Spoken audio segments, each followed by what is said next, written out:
Welcome to cam Q. ये question JEE Mains 2023 का एक इंटीजर बेस्ड क्वेश्चन है जो कि डिहाइड्रेशन कंसेप्ट पर बेस्ड है। इसमें देखिए, सबसे पहले ये H+ जो आयन है वो OH के लोन पेयर ऑफ इलेक्ट्रॉन पर अटैक करेगा और यहाँ से H2O का रिमूवल हो जाएगा। तो यहाँ पर क्या बनेगा, आपके पास एक 2 degree carbocation CH3 CH3 CH3 CH, positive charge यहाँ डेवलप हो जाएगा CH3 CH3। ठीक है। अब यहाँ पर आपसे क्या पूछा गया है, the total number of possible product. तो यहाँ पर आपके पास क्या प्रोडक्ट्स बनेंगे, ये आप देखिए, एलिमिनेशन होगा यहाँ पर और एल्कीन्स बनेंगे। लेकिन वो एल्कीन आपको कौन से कंसीडर करने हैं, जो कि टर्शरी कार्बोकेटायन से बनेंगे। ठीक है। तो यहाँ पर सबसे पहले यहाँ पर जो ये 2 डिग्री कार्बोकेटायन बना है, इसको आपको किस में कन्वर्ट करना है, 3 डिग्री कार्बोकेटायन। अब यहाँ पर 3 डिग्री कार्बोकेटायन बनने के 2 पॉसिबिलिटी है। सबसे पहले अगर हाइड्राइड शिफ्ट होगा तो यहाँ पर क्या हो जाएगा, तो हम यहाँ पे लिख देते हैं हाइड्राइड शिफ्ट। दूसरी पॉसिबिलिटी है, अगर यहाँ पर CH3 ग्रुप शिफ्ट होगा तब कौन सा कार्बोकेटायन बनेगा, तो यहाँ हम लिख देते हैं CH3 ग्रुप शिफ्ट। ठीक है। तो यहाँ पर सबसे पहले हम देखते हैं हाइड्राइड शिफ्ट में क्या बनेगा।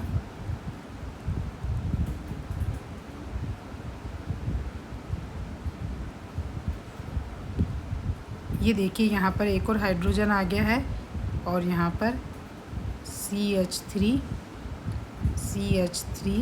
और यहाँ पर पॉजिटिव चार्ज डेवलप हो गया है। ठीक है। यानी आपके लिए क्वेश्चन में क्या कंडीशन दी गई है, 3 डिग्री कार्बोकेटायन। अब यहाँ पर देखना है कि हमको कौन कौन से प्रोडक्ट बन सकते हैं एलिमिनेशन पे। जैसा कि हम जानते हैं, ये जब कार्बोकेटायन है, ये हाइड्रोजन जब रिमूव होगा तब क्या प्रोडक्ट बनेगा, हम यहाँ पर मिथाइल ग्रुप को C के फॉर्म में लिख देते हैं। ये हाइड्रोजन हम यहाँ पे एलिमिनेट कर रहे हैं, तो एक हाइड्रोजन रहेगा यहाँ, डबल बॉन्ड C। ठीक है। यहाँ पर देखिए, ये डबल बॉन्ड बन गया है। यहाँ पर कोई जियोमेट्रिकल आइसोमर नहीं होगा, तो इसको कह देते हैं एक स्ट्रक्चर ये बनेगा। ठीक है। अब यहाँ पर दूसरी पॉसिबिलिटी ये है कि इस कार्बन पे जो हाइड्रोजन अटैच है वो यहाँ से रिमूव हो जाए, तब क्या पॉसिबिलिटी बनेगी, CH3, या आप चाहें तो यहाँ C लिख दीजिए, ये C, ये CH2 एज इट इज़, ये C, इसको हम यहाँ पर CH2 लिख रहे हैं और यहाँ CH3।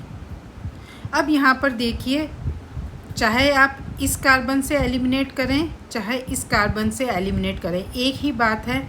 यहाँ पर भी कोई GI का या जियोमेट्रिकल आइसोमर नहीं बनेंगे, तो ये कह देते हैं हम, ये भी आपके पास एक प्रोडक्ट बन गया। ठीक है। अब यहाँ पर देखते हैं, जब मिथाइल ग्रुप की शिफ्टिंग हो रही है तब कौन सा कार्बोकेटायन बन रहा है। तो यहाँ पर हम इसका स्ट्रक्चर बना लेते हैं C, यहाँ पॉजिटिव चार्ज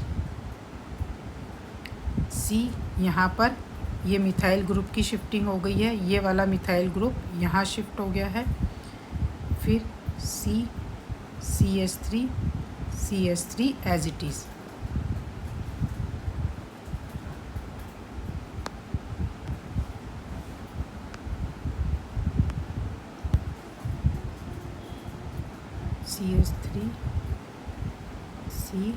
CH3 ये देखिए, मिथाइल शिफ्ट पर ये कार्बोकेटायन बनेगा, जो कि अगेन कौन सा है, 3 डिग्री कार्बोकेटायन। और हमको क्वेश्चन में क्या पूछा गया है, टर्शरी कार्बोकेटायन या 3 डिग्री कार्बोकेटायन से स्टडी करते हुए आपको यहाँ पर बताना है। अब यहाँ पर देखिए, इसको हम CH3 कर देते हैं।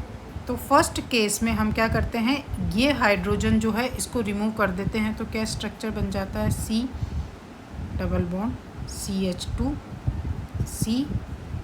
CH3 C, इसको हम अभी एज इट इज़ CC ले लेते हैं।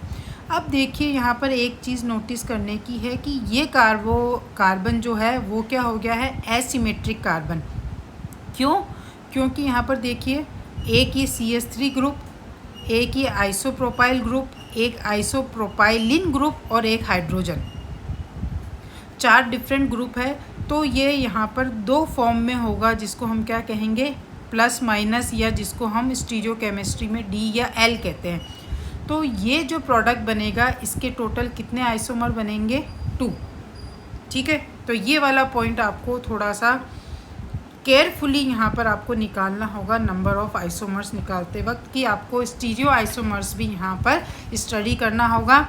और यहाँ पर कब होगा, जब ये हाइड्रोजन एलिमिनेट होगा तो यह एल्कीन बनेगी आपके पास, और ये जो कार्बन है ये एसिमेट्रिक हो जाएगा। तो यहाँ पर टोटल डेक्स्ट्रो लीवो रोटेटरी करते हुए 2 आइसोमर हो जाएंगे। अब दूसरी पॉसिबिलिटी क्या है कि ये वाला जो हाइड्रोजन है ये एलिमिनेट हो जाए, तब आपके पास क्या स्ट्रक्चर बन जाएगी। तो इसको हम इस C को एज इट इज़ C, यहाँ पे पॉजिटिव चार्ज है तो यहाँ पर डबल बॉन्ड आ गया है, ये C, ठीक है, यानी एक कंपाउंड ये बन गया है। यहाँ पर देखिए कोई Gi नहीं है क्योंकि यहाँ पर 2 CH3 ग्रुप है, तो ये आइसोमर 1 हो गया है आपका ये। तो आप यहाँ पर काउंट कर लीजिए कितने बने हैं, 2, 3, 4, 5। तो आपका सही आंसर क्या हो जाएगा, 5 आइसोमर। तो आपका जो इंटीजर यहाँ पर क्या होगा, 5। Thank you.